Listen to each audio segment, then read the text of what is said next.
কক্সবাজারে গেছিলাম, আইফোন 60 এর বদলে গাড়ি পাইছি। বলছিল যে আসো কক্সবাজার আসলে আইফোন দিবে, তারপর গেছি, এখন আমাকে গাড়ি দিয়ে দিছে।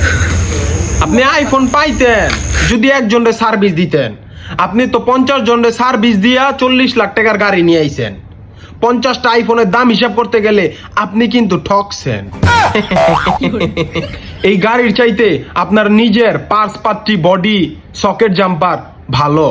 আপনি যেই সার্ভিস তাদের দিছেন, তাদের উচিত আছিল আপনার একটা প্রাইভেট জেট, বিমান অথবা নাসার থেকে রকেট কিনা দেওয়া।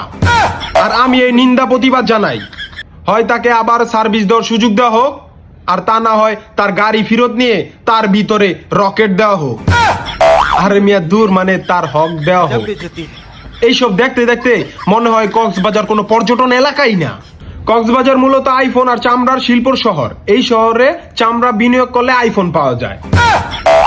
এই খবর যদি একবার আমেরিকার অ্যাপেল কোম্পানির কানে যায়, দেখবেন কক্সবাজার এক সপ্তাহের মধ্যে আইফোনের কারখানা খুলে ফেলছে।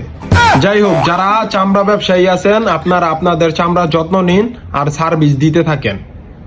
এত পরিমাণ সার্ভিস দেন যাতে আগামী বছর বাংলাদেশের সবচাইতে আইফোন বেশি ব্যবহারকারী দেশগুলোর মধ্যে 1 নাম্বার হয়। ভালো থাকবেন সবাই।